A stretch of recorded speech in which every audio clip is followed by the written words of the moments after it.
Hello ladies and gentlemen, it's Kai and welcome back to my channel. I appreciate every single one of you guys coming to join me this fine evening. Now, the way some of you guys know how this channel goes is, we talk about random things that we find on the internet. In my YouTube recommended today, I actually found a video. It was just another commentary video just like this one. But what piqued my interest throughout his entire video was just the topic in general. Now, the topic was about a woman, correct? The woman actually murdered her children. Yeah, that's pretty dark, I'm not gonna lie, but if you stick around to the end of the video, you'll find out the entire story. And trust me, I don't think you want to miss this one. Ladies and gentlemen, if you're new to my channel, you're more than welcome to go down below and subscribe. I mean, it's free, like legit free, and make sure you turn on post notifications so that you'll never have to miss an upload. You can also like the video while you're there, feel free to do that as well. We're currently on our way to 5,000 subs, which is honestly amazing. Right now, the goal is 4.1k, and literally, we are like 3 subs away from 4.1k subs. Come on, guys. Honestly, that's low-key amazing. I never thought I'd ever hit 1,000 subs, never mind 4k. So yeah, thank you guys. So as you are aware, this topic is about a mother, but it stems a lot further than that. We'll get into that in a little bit. I'm gonna be straight up honest with you. I personally don't believe that some people should be parents. And I'm gonna be honest, I'm sure a hefty amount of people out there can also agree with me. Some people just really shouldn't have kids, especially if you aren't gonna take care of them. Like, in reality, ladies and gentlemen, you choose to bring a child into this world. The child doesn't get a choice. I didn't get a choice, you didn't get a choice, nobody around here got a choice. Now I understand, some people do get lucky and they can land in like really rich or wealthy families, but I would say majority of the populace lands in either a middle class family or, somewhere in the poverty. Now when it comes to children, ladies and gentlemen, at the end of the day, right? Sometimes the burden of others can be brought down on kids. If you truly cannot take care of a kid, do not bring one in this world. And a lot of people kind of just go, well, if you can't take care of it, put it up for adoption, haha. Like, no, dude, I'm not trying to be that guy, but listen. Foster kids aren't the happiest kids on the planet. I'm sorry to alarm you, but majority of the foster kids that I grew up with were under a lot of stress and had a lot of issues going on in their lives. Let's just say they didn't have the best mental thing going on at the time either. Now, this isn't all of the foster kids because, listen, I have met some foster families that the kids fit in very well and they do just fine. But I always feel like I hear more stories where the kids are bouncing from house to house, they're sad, they're lonely, they feel left and abandoned, and they have issues. Now guys, if you know someone that kind of fits a description like that, even if they aren't foster kids, give them a hug, man. No one deserves to be sad. I guess I really should just get to the point, honestly. If you cannot fund a child, mentally prepare yourself to take care of one and raise one, do not have a kid. And if you're a loony bin, also, do not have a kid. We don't need any more crazies in this world, I'm just saying. Also, like nowadays, I see a lot more of the older siblings taking care of the kids more than the parents do. I actually have a friend that became the legal guardian of her younger sister at age 19. She works 3 part-time jobs just to keep a roof over her head and put food down on the table. Life is hard, man. So now that I got that out the way, without further ado, ladies and gentlemen, let's actually sit down and talk about the main topic of today. So 29 years ago, back in 1992, a girl by the name of Brittany Pelkington was born. She's from the great state of Ohio. I'd say that's pretty basic, right? 29 years old, born in Ohio, so let's talk about her childhood real quick. Her actual biological father pulled a Houdini and hit the dips. I would say the moment this happened, the L's just kept coming. So, instead of her father being in her life, another man decided to step in by the name of Joseph Pelkington. Yeah, you're more than welcome to take a nice long look at that picture, because he's not going anywhere in this story. So basically, back in the day, Joseph was dating Brittany's mom. They hooked up, they did their thing, and it is what it is. He became the father figure in her life. Alright fellas, get your reading glasses on, because I'm going to be showing some stuff from the article. Joseph Pelkington assumed a dominant parental role in the girl's household and supported her by providing living expenses, food, and shelter, according to Thursday's indictment. Now, this article is from 2019, so just letting y'all know this didn't take place last Thursday. He also presented himself as Brittany Pelkington's father when taking her to medical appointments as a child, and at the school she attended, the indictment said. Yeah, well, somewhere along the way, they decided to move to Alabama, and Joseph and Brittany started a romantic relationship together. Now, I'm kidding, they never moved to Alabama, but these motherfuckers started dating. Like, dog, that is your father. You claim him. He claims you. How and when did this happen? I'm just gonna sauce the math real quick from Easy Swish Sniper, which is also where I got this topic, so you're more than welcome to go check out his channel. I don't know him personally, so there's no need to really go in the comment section and be like, hey, Kaya sent me. But like I said, you're more than welcome to, go check out his channel. I'll leave a link in the description. Now let's revert our attention back to the screen real quick and take a look at the article.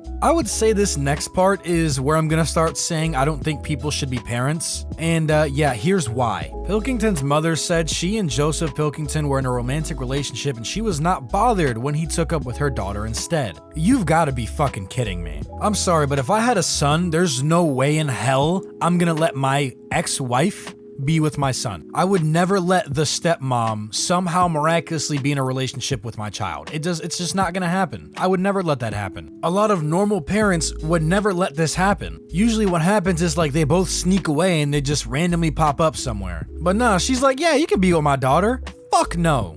No, not at all. That's terrible. That's your daughter's father figure.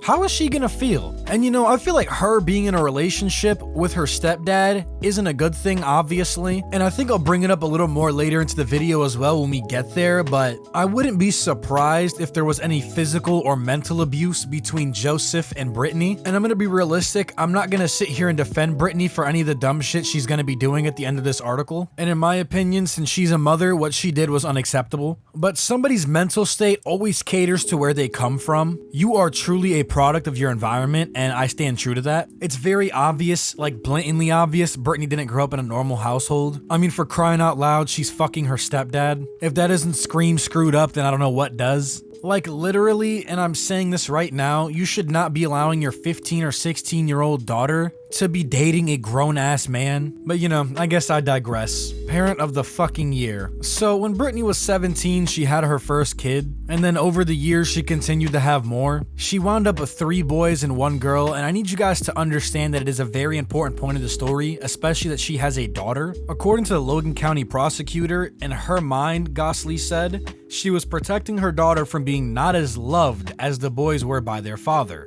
This is also a big part of the story as well because Joseph actually catered more towards his boys since they were the majority. I mean, realistically, it's pretty normal for the father to love his sons and the mother to be more in tune with the daughter. But at the end of the day, mama's boys and daddy's little girls are still a thing. No matter what, a parent should always love their kids. Now, in my opinion, I don't really think there's favorites in a family. I feel like there's more leniency to some than others. And in reality, that's all according to how you grow up, which one of you was first and all that. Because the youngest one is always going to be spoiled. That's just how kids work. And the oldest one is always going to have to pave the road and endure the bullshit for the rest of them. So in my opinion, her point is fucking terrible. Now, let's just be realistic. It's pretty obvious that Brittany isn't the, sharpest tool in the shed. Brain isn't really where it should be, if we're gonna be honest. So in reality, without undeniable evidence that the father has not, and I mean not paid attention to the daughter whatsoever, I don't know how serious I can take that statement. Now, mind you, all these kids are below the age of 5. 2 of them aren't even a year old. These kids can't walk, talk, never mind defend themselves. They weren't even given a chance at life either, like it's just straight out, it's done. Brittany felt away and that was it. No matter what way I truly look at this entire situation, Brittany is still missing some screws up there, so it's just like, why? Anyway, according to WBNS, Brittany Pelkington said in a recorded police interview that she smothered each boy with a blanket because she didn't want to see them suffering. Pelkington reportedly told police she was depressed and worried her sons would eventually become abusive towards women. The Columbus Dispatch reported on Wednesday. Now, I need you guys to take in for a second how disturbing this is. Each kid she murdered was on a different day, a different night, and they were smothered to death. Brittany individually walked up to them, put a blanket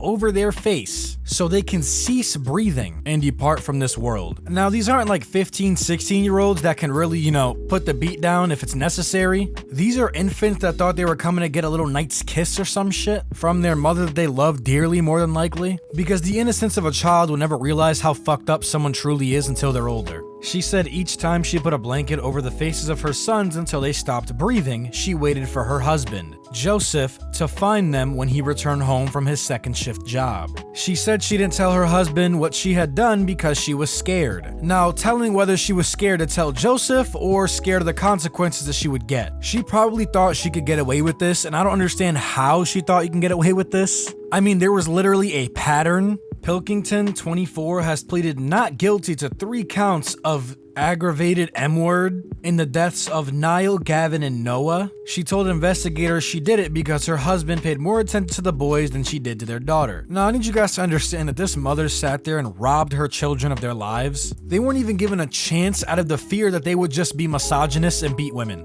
At 1 year old, you really can't, how do you say this? You can't tell that. You're never gonna be able to tell anything like that at 1 year old. If you actually sat there and raised your kids, Brittany, you can teach them how to treat women. But you wanted to take the easy way out. Ladies and gentlemen, this is exactly why I said people just shouldn't be parents. A lot of people just shouldn't have kids. Crackheads should not have babies. Anyway, I'm just gonna continue reading. This video is starting to get way too long. When the boys died, on each occasion, Joe Pilkington returned from work to find his wife and one of his sons dead. Investigators initially chalked up Niall's death as unexplained, but Gavin's death sparked both criminal and children's services investigations that were still underway when Noah was born. So Noah and Haley were removed from the home. Logan County Family Court Judge Dan Brockta, however, eventually ordered the 2 children returned to their parents 1 week later. Noah was dead. This story is insane, man. Ohio Attorney General Dave Yost, whose office helped prosecute the case, said in a statement, "A guilty plea cannot undo the heartless acts this woman committed against defenseless children. She does not deserve to be called mom, but locking her up will at least guarantee she won't be able to repeat this evil." Now, remember earlier how I was talking about the sister? Now, this little girl is gonna grow up in a world without her 3 brothers. Now, I'm sure a lot of people, unfortunately enough, it does happen, have experienced a death of a close relative or someone in the family, or even a close friend. And for a while, it's very hard, going on and moving past the fact that they're no longer there. This little girl is never gonna know her brothers, never gonna have them by her side to help her through problems. She's gonna go her entire lives knowing that 3 of her older brothers, or I guess younger brother as well, were murdered by their mom on top of that. Now, I will say that both of her parents are complete pieces of shit. Both failures as parents and as adults in general. Around the time of the court date, the little girl was sitting in a foster home. Now, here's a statement by one of her caretakers. They said that when the little girl gets scared, she talks to her brothers and believes that her brothers are watching over her. I guess the little girl is 8 years old now, and this just isn't something that an 8-year-old should be experiencing. It's truly unfortunate, if I'm gonna be honest with you guys, and like I said, this is why you should just always look out for your siblings, help them, love them, all that. Your childhood really should just be a lot of good memories. And like I said, unfortunately, because of Brittany, this young lady isn't gonna have that good of a childhood, I guess. It's still possible for her to be happy because a lot of people process things in a different way. Maybe it helps her. She feels the love and warmth from the spirits of her family. I get it. Especially at that age, anything really could comfort you. But with that being said, ladies and gentlemen, I thank you all for watching. I know this isn't the funniest, most upbeat video in the world, but it's a video nonetheless. I guess this video more or less just kind of signifies that the world is cruel and even the closest people could do you wrong. Anyway, thank you all for watching, ladies and gentlemen. I appreciate every single one of you guys coming by for the video today. If you've made it this far, you might as well subscribe down below. Make sure those post notifications are on. Anyway, like the video if you liked it, dislike it if you did. All my socials will be in the description. Ladies and gentlemen, it's been Kaya talking about a fucking idiot of a mother, and I am gone. Peace.